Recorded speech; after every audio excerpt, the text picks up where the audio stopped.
I decided to visit the country house I gave to my wife. The new groundskeeper didn't recognize me. "I'm sorry, sir, but the owner of the house has already arrived." He pointed to her lover who was giving orders on the porch. I decided to play along. "I'm glad to have you here. Follow my story until the end and comment the city you're watching from so I can see how far my story has reached. My name is Colin, and at 57 years old, I thought I knew my wife. After 23 years of marriage, I believed Milena and I had built something solid together.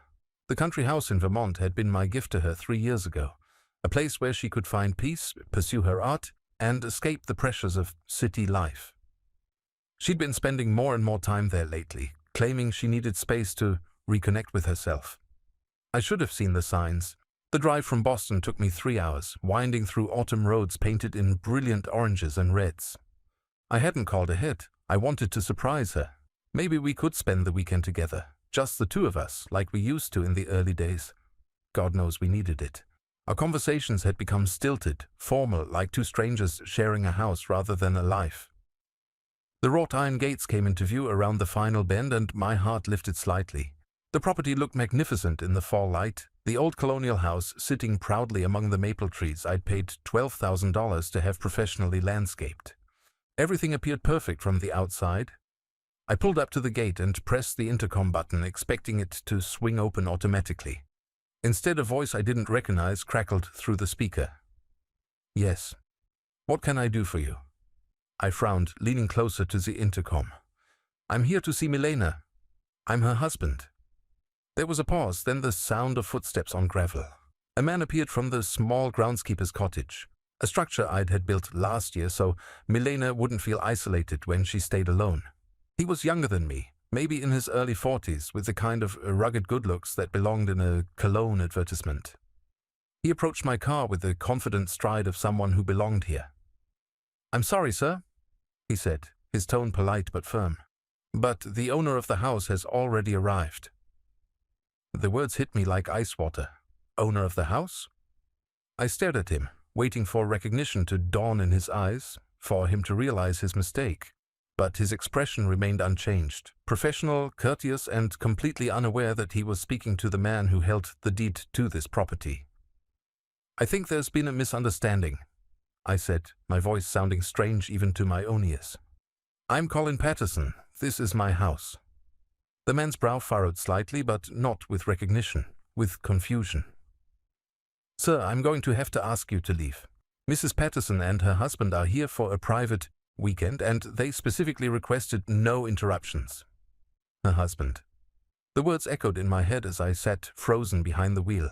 Through the bars of the gate, I could see movement on the front porch of my house. A man, not the groundskeeper, but someone else entirely, stood there giving directions to what appeared to be a delivery crew. He gestured with the casual authority of someone completely at home, someone who belonged. My chest tightened as the full weight of the situation settled over me. Milena was here, in the house I'd bought for her, with another man, and somehow, in some way I couldn't yet comprehend, I had been erased from my own property so completely that even the staff didn't know who I was. The groundskeeper was still watching me, waiting for me to drive away. His hand rested casually on the gate latch, but his posture suggested he was prepared to call for backup if needed. How long had he been here? How many times had Milena told him stories about her real husband, the man currently standing on my porch? "Is there something wrong with your hearing, sir?" the groundskeeper asked, his politeness beginning to wear thin. "I need you to move along." Something in his tone, the dismissive way he spoke to me, as if I were some unwanted solicitor, sparked a dangerous idea in my mind. If Milena wanted to play games, if she wanted to pretend I didn't exist, then perhaps I should play along. Perhaps it was time to see just how deep this deception went. I forced my face into what I hoped was an apologetic expression. "You're absolutely right. I'm sorry. I think I may have gotten turned around. I'm actually looking at properties in the area, thinking of buying something for weekend getaways. This place is exactly what I had in mind." The groundskeeper's demeanor shifted immediately. The suspicious edge disappeared, replaced by the helpful attitude of someone who might be speaking to a potential buyer. "Oh, well, I'm afraid this property isn't for sale, sir. The Pattersons are very happy here." Of course, I said, my mind racing. But you know how it is. Sometimes people change their minds if the price is right. Would it be possible to speak with them? Just to express my interest? I watched his face carefully, noting the moment when he glanced back toward the house. He was considering it, weighing whether this was something he should handle himself or pass along to his employers. The fact that he needed to think about it told me everything I needed to know about who really made the decisions here. Well, he said slowly, I suppose there's no harm in asking, but I should warn you, they're quite attached to this place. It's been in the family for years. In the family for years? The lie came so easily from his lips that I almost believed he believed it himself. How many times had Milena fed him this story? How carefully had she constructed this alternate reality where I simply didn't exist? I understand completely, I replied, my voice steady despite the rage building in my chest. Family properties are special, but you never know. Sometimes circumstances change. The groundskeeper nodded and stepped back toward the intercom. As he pressed the button, I caught sight of the man on the porch again. He was tall, well-dressed in the kind of expensive casual clothes that screamed country gentleman. He moved around my porch with the ease of someone who had been there many times before, someone who knew where everything belonged. Mrs. Patterson, there's a gentleman here interested in the property, says he might want to make an offer. I held my breath, waiting for Milena's voice to crackle through the speaker. When it came, it was warm, welcoming. The same tone she used to use with me before everything went cold between us. How wonderful! Send him up to the house. Richard and I would be happy to chat with him. Richard. So the man on my porch had a name. The gate began to swing open with a mechanical hum that I'd heard hundreds of times before, but this time, instead of feeling like I was coming home, I felt like I was entering enemy territory. As I drove up the familiar gravel drive, past the flower beds I'd paid to have professionally designed, toward the house where I'd planned to spend my retirement years, one thought echoed through my mind with crystalline clarity. I was about to meet the man my wife had replaced me with, and he had no idea he was about to shake hands with a ghost. The crunch of gravel under my tires sounded different somehow, as if the very driveway was rejecting my presence. I parked beside a sleek black Mercedes that I didn't recognize. A car that cost more than most people's annual salary, judging by the pristine condition and luxury model. Everything about it screamed success, confidence, belonging, everything I apparently no longer possessed in my own home. Richard appeared on the porch before I'd even turned off the engine. Up close, he was even more imposing than I'd glimpsed from the gate. Probably 6'2", with silver gray hair that looked professionally styled and a tan that spoke of recent vacations in expensive places. He wore a cream-colored cashmere sweater and dark slacks that probably cost more than I spent on clothes in 6 months. When he smiled, it was the practiced smile of someone accustomed to making good first impressions. "You must be our potential buyer," he called out, striding down the steps with his hand extended. "Richard Patterson. Welcome to our little slice of paradise." Richard Patterson. He'd taken not just my wife, not just my house, but my last name as well. I shook his hand, noting the firm grip, the expensive watch on his wrist, the confident way he held eye contact. "James Morrison," I replied, pulling the false name from somewhere deep in my shocked brain. "Thank you for agreeing to see me on such short notice." "Not a problem at all," Richard said, his voice carrying the smooth confidence of someone who'd never doubted his place in the world. "Milena and I were just discussing how this property has such good energy that it practically sells itself. Come on up to the house. She's preparing some coffee." He turned and walked toward the front door, my front door, with the casual ownership of someone who'd walked that path 1,000 times. I followed, noting how he paused to straighten a planter that had shifted slightly, how he automatically held the door open with a muscle memory of routine. This wasn't recent. Whatever this was had been going on for a long time. The interior of the house hit me like a physical blow. It had been completely transformed since my last visit 6 months ago. Gone were the neutral tones and simple furniture I'd helped Milena choose. Instead, the living room was decorated in rich burgundies and golds, with artwork I'd never seen before hanging on walls I'd paid to have painted. Expensive Persian rugs covered the hardwood floors I'd had refinished 3 years ago. But it wasn't just the decor. It was the feeling of the space itself. The house felt lived in, settled, as if two people had been building a life here together for years. Family photos sat on the mantelpiece, photos that featured Milena and Richard in various poses of domestic bliss. Hiking together, cooking together, laughing together on the very porch where I now stood as an unwelcome stranger. "Milena, darling," Richard called out toward the kitchen. "Our visitor is here." She appeared in the doorway, and for a moment my breath caught in my throat. At 52, Milena was still beautiful, perhaps more beautiful than when I'd married her. Her dark hair fell in soft waves around her shoulders, and she wore a flowing dress that made her look like she'd stepped out of a magazine about country living. But it was the expression on her face that nearly broke me. She looked genuinely happy in a way I hadn't seen in years. When her eyes met mine, there wasn't even a flicker of recognition. No shock, no guilt, no fear. She looked at me the same way she might look at any stranger who'd wandered into her perfect life. "You must be James," she said, moving forward with her hand outstretched. "I'm Milena Patterson. Richard's told me you are interested in the property." I took her hand, the same hand that had worn my wedding ring for 23 years, though now it bore a different band entirely, and managed to find my voice. "That's right. I hope you don't mind me saying, but you have the most beautiful home I've ever seen." Her face lit up with genuine pride. "Thank you so much. Richard and I have put a lot of love into this place. It's been our sanctuary for the past few years." "The past few years, not months, years." "Please sit down," Richard said, gesturing toward the sofa, a piece of furniture I'd never seen before that probably cost more than my car. "Milena makes the most incredible coffee. We get the beans specially imported from a little farm in Guatemala." As they moved around each other in the living room, I watched their interactions with a mixture of fascination and horror. There was an easy intimacy between them, a natural rhythm that spoke of countless mornings spent together, countless evenings sharing this space. Richard's hand found the small of Milena's back as she passed him. She automatically straightened his collar when she noticed it was slightly askew.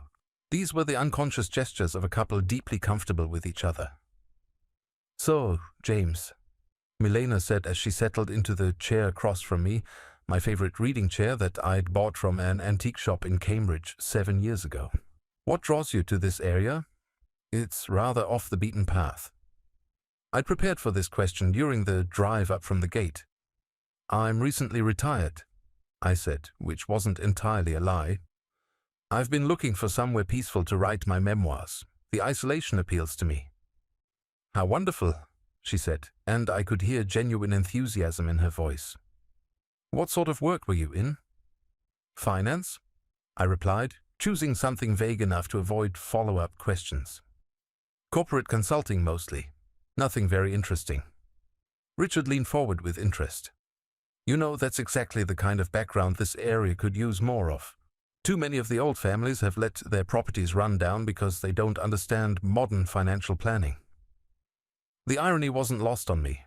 Richard was sitting in my house wearing my wife's attention like a comfortable sweater, lecturing me about financial planning. "The previous owner was exactly that type," Milena added, settling back in her chair with her coffee cup cradled in her hands. "A sweet man, but completely impractical when it came to money matters. He bought this place as some sort of investment, but he never really understood how to maintain a property like this." "Previous owner." I gripped my own coffee cup tighter, using the heat to keep my hands from shaking. "What happened to him?" I asked, surprised at how steady my voice sounded. Richard and Milena exchanged a look, one of those wordless communications that couples develop over time. "Divorce," Milena said with a slight shrug. "His wife finally got tired of his financial irresponsibility and took him to the cleaners. Poor man had to sell everything just to pay the settlement." The room spun slightly around me. In her version of events, I was the failed husband. I was the one who'd been left behind, the one who'd lost everything. She'd rewritten our entire history to make herself the victor in a story I didn't even know we were writing. "That's unfortunate," I managed to say. "It really was," she continued, warming to her subject. "But it worked out perfectly for Richard and me. We'd been looking for exactly this kind of property for months. The timing was almost too good to be true.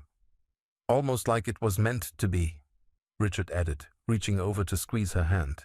As I watched my wife of 23 years smile lovingly at another man in the house I'd bought for her while she told stories about my own demise, one thought crystallized in my mind with perfect clarity. I was sitting in the middle of the most elaborate lie I'd ever encountered, and the woman I'd loved for more than half my adult life was its architect. "Would you like to see the rest of the house?" Milena asked, rising from her chair with the graceful movements of a woman completely at ease in her surroundings. "Richard's done some wonderful renovations since we've been here." I nodded, not trusting my voice. Every room would be another knife twist, another reminder of how thoroughly I'd been erased from my own life. But I needed to see it all. I needed to understand the scope of what had been done to me. Richard led the way, his hand naturally finding the small of Milena's back as they walked. "We've really tried to honor the original character of the house while making it more functional for modern living," he explained, guiding me toward what had once been my home office. The moment we stepped through the doorway, I felt the blood drain from my face. My desk, the antique mahogany piece I'd inherited from my grandfather, still sat in its familiar spot by the window. But everything else had changed. My books were gone, replaced by volumes on art history and wine collecting.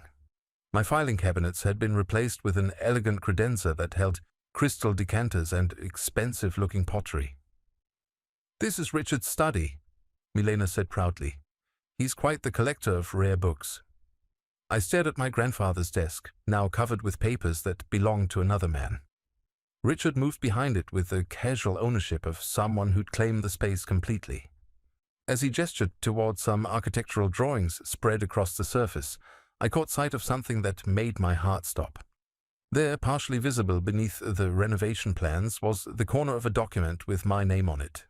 Not James Morrison, the fake name I'd been using, but my real name, Colin Patterson.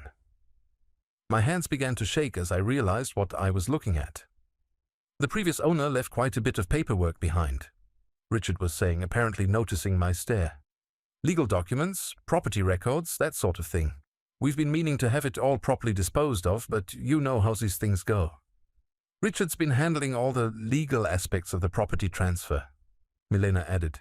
"He's much better with that sort of thing than I am." The casual way she said it, as if transferring my property to another man was just another household chore, nearly broke my composure entirely. I forced myself to focus on the papers visible on the desk, trying to make out more details without appearing suspicious. "You know," I said, moving slightly closer to the desk, "I'm always curious about the legal side of property acquisitions. Was this a complicated transfer?" Richard's expression brightened with the enthusiasm of someone who enjoyed talking about his accomplishments. "Actually, it was surprisingly straightforward once we got all the documentation sorted out. The previous owner's divorce settlement required him to liquidate his assets quickly, so he was motivated to sell." Divorce settlement. The lie came so easily from his lips that I almost believed he believed it himself. "The tricky part," Richard continued, "was dealing with some irregularities in the original deed. Apparently, the previous owner had some financial difficulties that complicated the paperwork. But we managed to get everything sorted out through proper legal channels." As he spoke, he casually shuffled the papers on the desk, and I caught a glimpse of something that sent ice through my veins. There, clearly visible for just a moment, was what appeared to be my signature on a document I'd never seen before. Not a photocopy or a scan, but what looked like an original signature in blue ink. My throat went dry. I knew my own signature, had seen it on thousands of documents over the years. And that was definitely my signature, on a paper I had absolutely no memory of signing. "Excuse me," I said, my voice sounding strange even to my own ears. "Could I trouble you for your restroom?" "Of course," Milena said immediately. "Down the hall, second door on the right, the same place it's always been." She caught herself immediately, but not quickly enough. The phrase hung in the air like smoke, revealing the slip she hadn't meant to make. For the first time since I'd arrived, uncertainty flickered across her face. Richard's eyes sharpened slightly, but he covered it with a smooth laugh. "What Milena means is that old houses like this tend to have very predictable layouts. The restroom is exactly where you'd expect it to be." I nodded and excused myself, but instead of heading directly to the bathroom, I took a detour through the hallway that led to what had once been our bedroom. The door was slightly ajar, and I could see inside without being obvious about it. The room had been completely transformed. Gone was the simple, comfortable furniture Milena and I had chosen together. In its place was an elaborate bedroom suite that looked like it belonged in a luxury hotel. But it was the personal touches that hit me hardest. Framed photos of Milena and Richard on the bedside tables, his clothes hanging in the closet I'd built with my own hands, her jewelry scattered across the vanity I'd given her for our 10th anniversary. On the dresser, partially hidden behind a vase of fresh flowers, I spotted something that made my chest tighten with rage. It was our wedding photo, or rather, it had been our wedding photo. Someone had carefully cut me out of the picture, leaving just Milena in her wedding dress, smiling at empty space, where I used to stand. The sight of my own image, literally erased from our most important moment, filled me with a cold fury I'd never experienced before. But it also clarified something important. This wasn't just about an affair or even about money. This was about completely eliminating my existence from Milena's life, as if our 23 years together had never happened. I forced myself to continue to the bathroom, where I splashed cold water on my face and tried to process what I'd seen. The forged signature, the casual lies about property transfers, the methodical erasure of our shared history. It all pointed to something far more calculating than a simple extramarital affair. When I returned to the study, Richard and Milena were deep in quiet conversation. They stopped talking the moment I appeared, both turning to me with bright smiles that didn't quite reach their eyes. "I hope you don't mind," Richard said, "but while you were gone, Milena and I were discussing your situation. If you're serious about wanting to purchase a property in this area, we might be able to help you more than you realize." "What do you mean?" I asked, though every instinct I had was screaming at me to get out of there immediately. Milena leaned forward with the same expression she used to wear when she was excited about a new art project. "Well, the thing is, we've been considering expanding our real estate portfolio. Richard has such a good eye for undervalued properties, and there are several places in this area that might be perfect for someone with your background. We could potentially act as consultants," Richard added smoothly. "Help you identify the right property, navigate the local market, handle the legal complexities. For a reasonable fee, of course." The audacity of it took my breath away. They were trying to sell me more property, probably using the same fraudulent methods they'd used to steal mine. Milena was sitting in my house wearing jewelry I'd bought her, proposing to help another man avoid the financial mistakes that had supposedly destroyed her previous marriage. "That's very generous," I managed to say. "But I should probably think it over. This is a big decision." "Of course," Milena said warmly. "But don't think too long. Properties in this area don't stay on the market very long when they're properly priced." As they walked me back toward the front door, I caught one more glimpse of the study. The papers were still scattered across my grandfather's desk, but now they were arranged differently. Richard had been careful to cover the documents with my name on them, but not careful enough. I could still see the edge of what looked like a deed transfer and the corner of what might have been a power of attorney. Standing on the porch where I'd said goodbye to Milena countless times before, shaking hands with the man who'd stolen my life, I realized something that chilled me to the bone. They weren't just thieves. They were professionals. This wasn't Richard's first time doing this, and it wouldn't be his last. "We'll be in touch soon," Richard said, his grip firm and confident. "I have a feeling this is going to work out very well for all of us." As I walked back to my car, I could feel them watching me from the porch. When I turned back for one last look at the house I'd bought with 20 years of careful saving, I saw Milena waving goodbye with the same gesture she'd used when I left for business trips. But now I understood the truth. She hadn't been saying goodbye to her husband leaving for work. She'd been practicing for the day she'd wave goodbye to me forever. The drive back to Boston passed in a blur of rage and disbelief. My hands gripped the steering wheel so tightly that my knuckles had gone white, and every few miles I had to pull over to catch my breath. The image of my forged signature kept flashing through my mind, along with Milena's casual dismissal of our 23-year marriage as the failed relationship of an impractical man. By the time I reached my apartment, the small sterile place that had become my refuge since Milena started spending all her time at our country house, it was nearly midnight, but sleep was impossible. Instead, I sat at my computer and began researching Richard Patterson, the man who had stolen my life. What I found in those first few hours of searching made my blood run cold. Richard Patterson wasn't just a name my wife's lover had adopted. It was an identity he'd constructed with meticulous care. According to public records, Richard Patterson had been born 53 years ago in Connecticut, had attended prestigious schools, and had worked in international consulting before retiring early to pursue private investments. On paper, he was exactly the kind of man a woman like Milena would find attractive, successful, sophisticated, financially secure. But as I dug deeper, using the investigative skills I'd developed during my years in corporate finance, cracks began to appear in the perfect facade. The Connecticut birth records were real, but they belonged to a Richard Patterson who had died in a car accident 28 years ago at the age of 25. The school records existed, but when I cross-referenced them with alumni databases, there was no trace of anyone matching the description of the man I'd met. The consulting firm he'd supposedly worked for had been dissolved 15 years ago, leaving no paper trail of his employment. Richard Patterson, the man currently sleeping in my bed with my wife, was a ghost, a carefully constructed identity built on the bones of a dead man's life. I spent the next 3 days consuming every piece of information I could find about identity theft, real estate fraud, and something called romance scams. What I discovered made me sick to my stomach. Richard wasn't just a simple con artist. He was part of a sophisticated network that targeted wealthy, lonely women, wormed their way into their lives, and systematically stripped them of their assets. The pattern was always the same. Identify a vulnerable target, create an attractive false identity, establish an emotional connection, isolate the victim from their support network, and then manipulate them into transferring property or assets. By the time the victims realized what had happened, the perpetrators had vanished, leaving behind nothing but forged documents and broken lives. But there was something different about Milena's case. In every other instance I could find, the victims had eventually discovered the truth and attempted to seek justice. My wife, however, seemed to be a willing participant in her own deception. She wasn't just a victim, she was an accomplice. The realization hit me like a physical blow.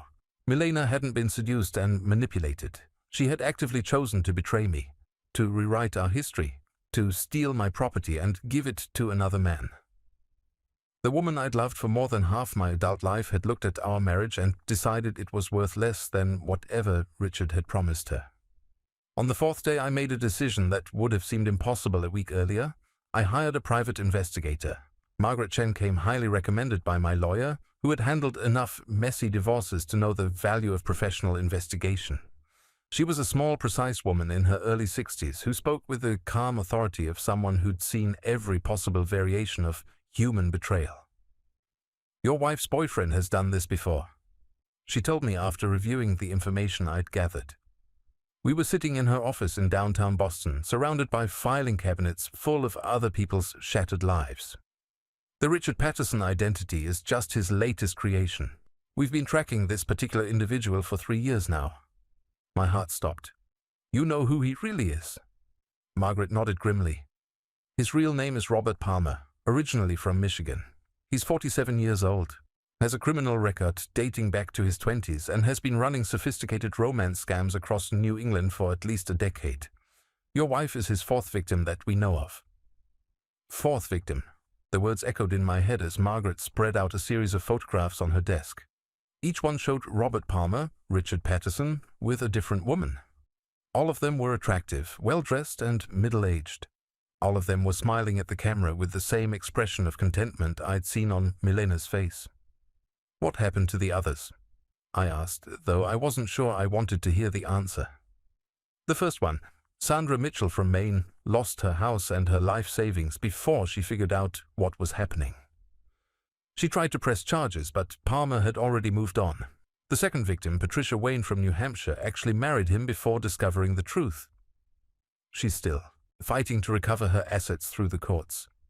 Margaret pulled out another photograph, this one showing a woman who looked remarkably similar to Milena. Dark hair, elegant features, the kind of refined beauty that suggested education and social status. The third victim was Jennifer Rothschild from Massachusetts. She was a widow with substantial assets, much like your wife's situation. Palmer convinced her to transfer ownership of her late husband's real estate portfolio to him for tax purposes. By the time she realized what had happened, he'd sold everything and disappeared. And Milena? Margaret's expression grew even more serious. Your wife's case is different. In the previous instances, Palmer targeted women who were isolated, widows, divorces, women who had few close family connections to interfere with his plans. But your wife is still married. She has a husband who could potentially discover the fraud and take action to stop it. The implication hung in the air between us like a toxic cloud. You think he's planning to get rid of me permanently? I think, Margaret said carefully, that your wife's cooperation in this scheme suggests a level of planning that goes beyond simple financial fraud. The forged documents you saw, the systematic erasure of your presence from the property, the stories about your supposed divorce. These aren't the actions of a woman who's been manipulated. These are the actions of someone who's actively participating in making you disappear.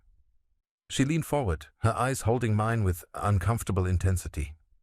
Mr. Patterson, I need you to understand something very important. In 2 of Palmer's previous cases, the victims' former partners died in what appeared to be accidents shortly before the financial transfers were completed. A car crash in Maine, a drowning accident in New Hampshire. Both deaths removed the last potential obstacles to Palmer's plans. The room seemed to tilt around me. I gripped the arms of my chair, struggling to process what Margaret was telling me. Milena wasn't just stealing my property, she was helping to plan my elimination. What do I do? I asked, surprised at how steady my voice sounded. Margaret gathered up the photographs and placed them back in their folder. First, we document everything. Every fraudulent document, every forged signature, every illegal transfer. We build a case that will hold up in court and put Palmer away for a very long time. She paused, studying my face with the calculating gaze of someone who had seen too many people make bad decisions in desperate situations. But more importantly, she continued, we make sure you stay alive long enough to see justice done, because if I'm right about Palmer's plans, you're not just a victim of fraud, you're a target for elimination. As I left Margaret's office that afternoon, walking through the busy streets of Boston where I'd lived and worked for 30 years, I felt like a ghost haunting my own life. Every car that passed too close, every stranger who looked at me twice, every unexpected sound made my heart race with paranoia. But underneath the fear, something else was growing, a cold, calculating determination that I'd never felt before. If Milena and her accomplice thought they could erase me from existence, they were about to learn just how wrong they were. I was still alive, I still had resources they didn't know about, and now I knew exactly who I was fighting. The game was far from over. The next 2 weeks became the most intensely focused period of my life. Working with Margaret and a team of forensic accountants she recommended, I methodically documented every aspect of the fraud that had been perpetrated against me. What we uncovered was even more extensive than I'd initially imagined. Robert Palmer, I refused to think of him as Richard anymore, had been systematically transferring my assets for over 8 months. Not just the country house, but investments, bank accounts, even the retirement fund I'd been building for 30 years. Milena had provided him with access to everything, signing documents with a version of my signature that had been practiced to perfection. The most damning evidence came from security cameras at various banks and legal offices.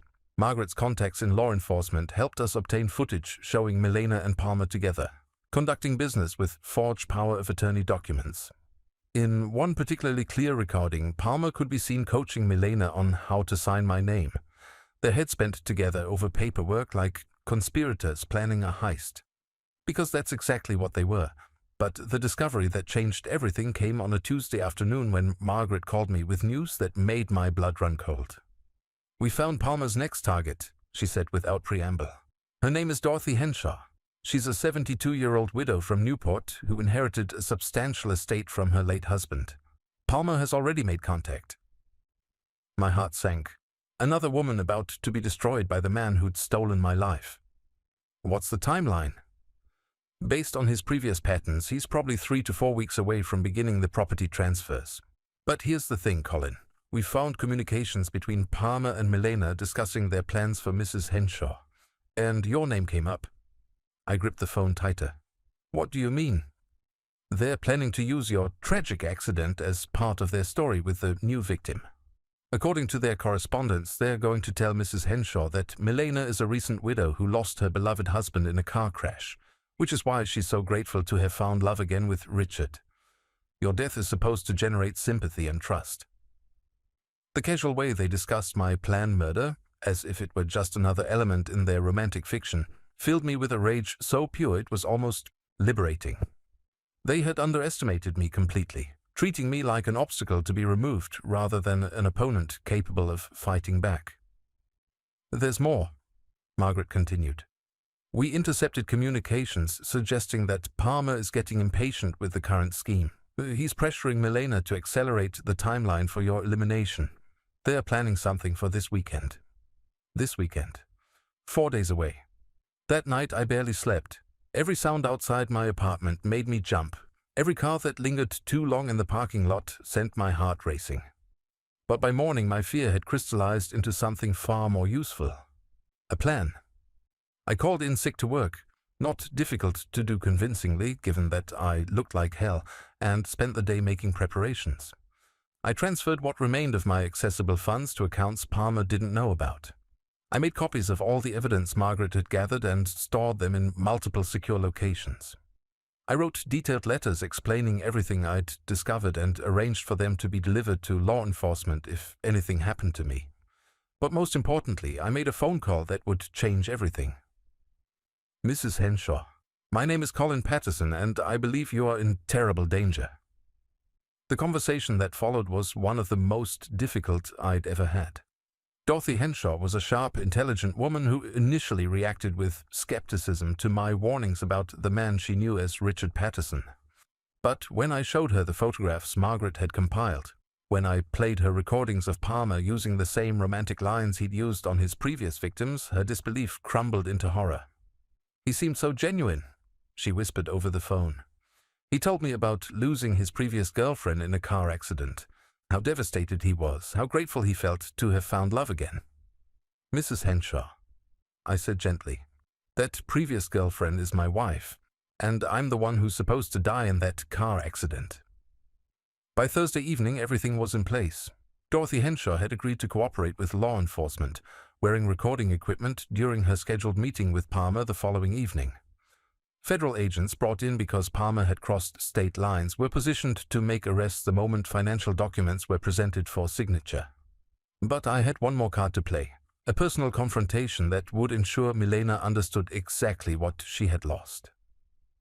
I drove to the country house on Friday morning, timing my arrival for when I knew Palmer would be away, meeting with his legal contacts about the Dorothy Henshaw scheme. The same groundskeeper let me through the gate, still believing I was James Morrison, the potential buyer who'd visited weeks earlier. Milena was in the garden, tending to flowers I'd helped her plant 3 years ago. She looked up with surprise when she saw me approaching, but her expression quickly shifted to the polite smile she reserved for unwanted guests. James, she said, straightening up and brushing dirt from her hands. This is unexpected. Richard isn't here right now, but I'm sure he'll be back soon if you'd like to wait. I stood there looking at her, really looking at her, for the first time in months. She was still beautiful, still carried herself with the grace that had first attracted me 24 years ago. But now I could see the hardness in her eyes, the calculation behind her smile. I'm not here to see Richard, I said quietly. I'm here to see you, Milena. She blinked, and for just a moment, genuine confusion crossed her face. I'm sorry, but do we know each other? I don't think we've been properly introduced. The audacity of it, standing in the garden of the house I'd bought for her, wearing earrings I'd given her for our anniversary, pretending we were strangers, finally broke the last restraints on my anger. 23 years, I said, stepping closer. 23 years of marriage, and you can look me in the eye and pretend you don't know who I am. The color drained from her face. She took a step backward, her hand instinctively moving to her throat, where she still wore the locket I'd given her on our first anniversary. Colin, she whispered, and hearing my real name from her lips after weeks of being treated like a ghost sent a shiver down my spine. Did you really think I wouldn't figure it out? I asked, my voice deadly calm. Did you think you could steal my life, plan my murder, and I'd just disappear quietly? Her mouth opened and closed soundlessly. For the first time since this nightmare began, Milena looked genuinely terrified. I know about Robert Palmer, I continued. I know about his previous victims. I know about the forged documents, the stolen assets, the whole elaborate scheme you've been running. And I know about your plans for this weekend. Tears began to stream down her cheeks, but I felt no sympathy. These weren't tears of remorse. They were tears of panic at being caught. It wasn't supposed to happen like this, she finally managed to say. You were never supposed to find out. Find out that my wife was planning to have me killed? No, I imagine that was meant to stay secret. She shook her head frantically. It's not what you think, Colin. Robert said we could just disappear, start over somewhere else. He said you'd be better off without me anyway. The pathetic attempt at justification, as if murdering me would somehow be doing me a favor, filled me with disgust. This woman who'd shared my bed, my dreams, my life for more than 2 decades had convinced herself that my death would be a kindness. Where is he, Milena? Where's Robert right now? She wiped her eyes with the back of her hand, leaving streaks of mascara across her cheeks. He's meeting with lawyers in Newport about another property investment. He'll be back tonight. But he wouldn't be back tonight. At this very moment, Robert Palmer was being arrested by federal agents while attempting to defraud Dorothy Henshaw. The carefully constructed life he'd built with my wife was crashing down around him, and soon it would be Milena's turn to face the consequences of her choices. There's something you should know, I said, watching her face carefully. Robert's been arrested.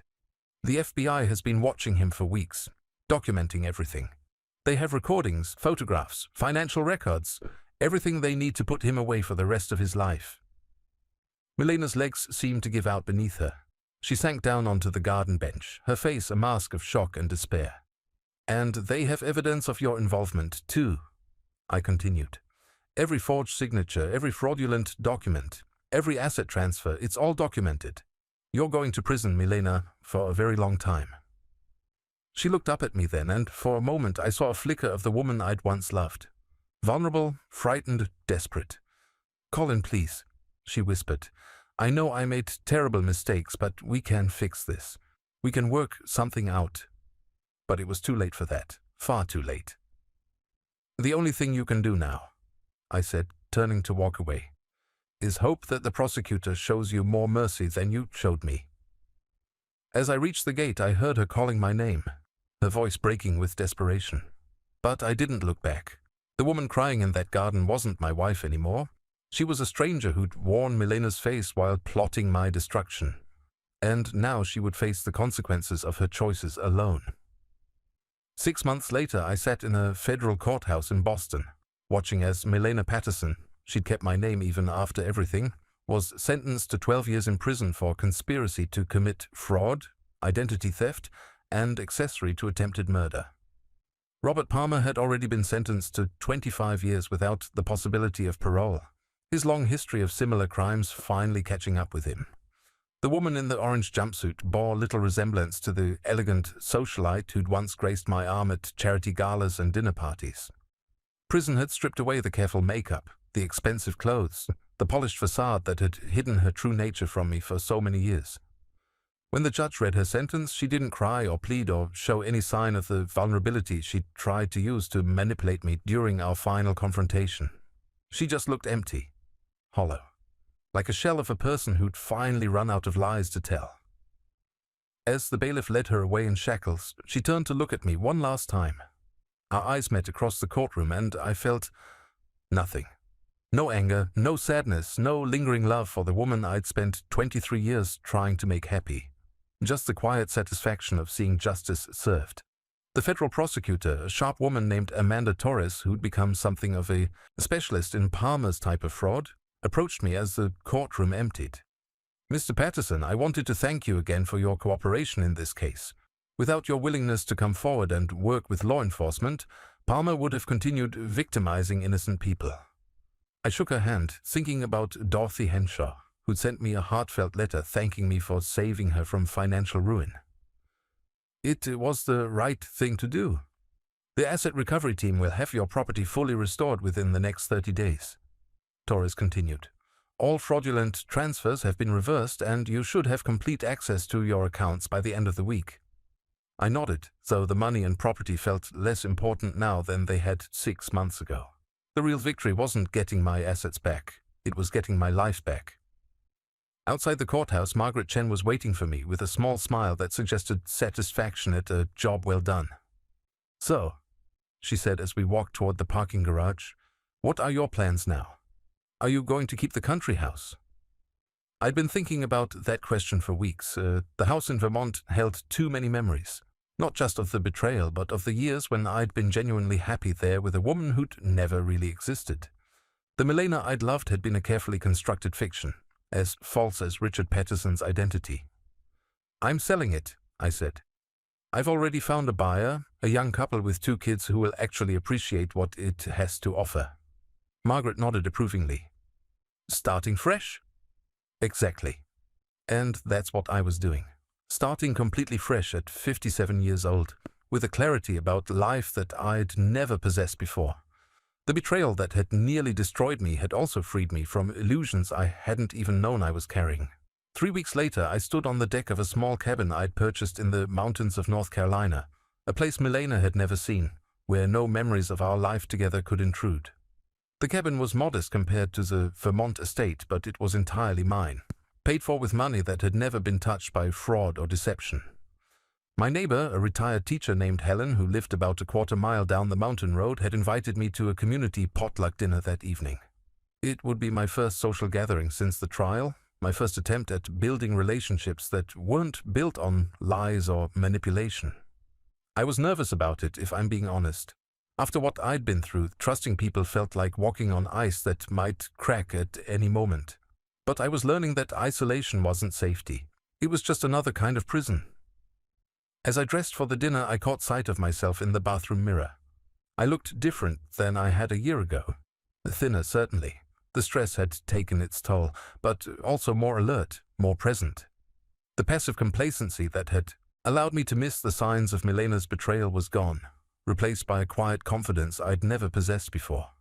The potluck was held in the community center, a rustic building that hosted everything from town meetings to wedding receptions. When I arrived carrying a store-bought pie, cooking had never been my strong suit. I was immediately welcomed by people who knew nothing about my past except that I was the new guy who'd bought the Henderson place. Helen introduced me around with the easy familiarity of someone who'd lived in the community for decades. There was Bob, who ran the local hardware store and immediately offered to help me with any repairs the cabin might need. There was Sarah, a nurse at the county hospital, who mentioned that the local hiking club was always looking for new members. There was Tom, a retired mechanic who owned the garage down in the valley and said I should bring my car by for a tune-up before winter. These were genuine offers of friendship and assistance, made without expectation of anything in return. The contrast to the calculated manipulation I'd lived with for years was so stark it was almost overwhelming. As the evening progressed, I found myself relaxing in a way I hadn't in months. When Bob told a story about his grandson's attempts to help with yard work, I laughed without calculating whether my response was appropriate.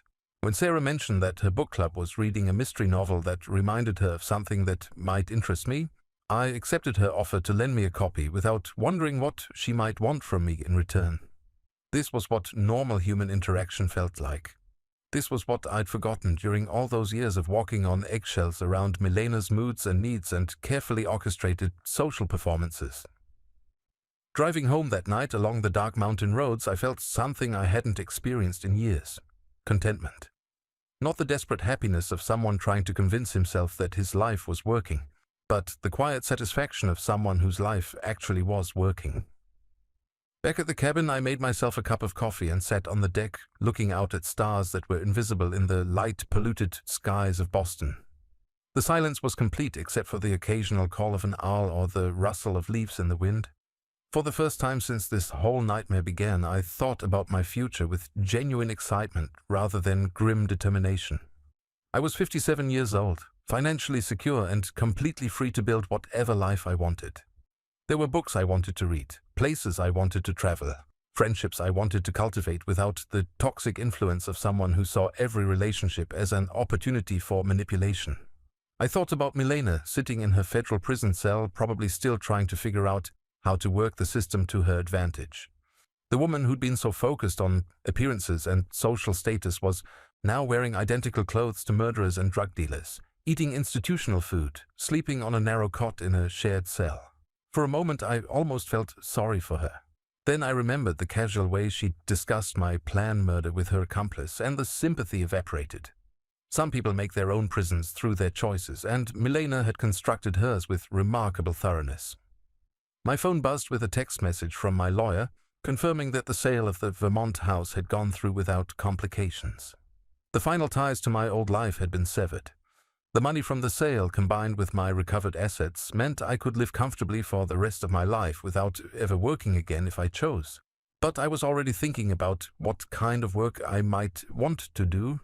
Something meaningful, something that helped people rather than just generating profit. Maybe something with Margaret's investigative firm, helping other victims of fraud recover their lives. Maybe volunteer work with programs that helped people rebuild after financial crime. I had time to figure it out. For the first time in my adult life, I had unlimited time to discover who I really was when I wasn't desperately trying to make someone else happy. The coffee grew cold as I sat there planning and dreaming under a sky full of stars that belonged to no one and everyone at the same time. In the distance, I could see the lights of Helen's house, warm and welcoming in the darkness. Tomorrow, I would start building the authentic life I'd never known I wanted. Tonight, I was simply grateful to be alive to see another day, something that 6 months ago had been far from guaranteed. I raised my coffee cup in a silent toast to the mountain, to the stars, and to whatever came next. Freedom tasted better than I'd ever imagined.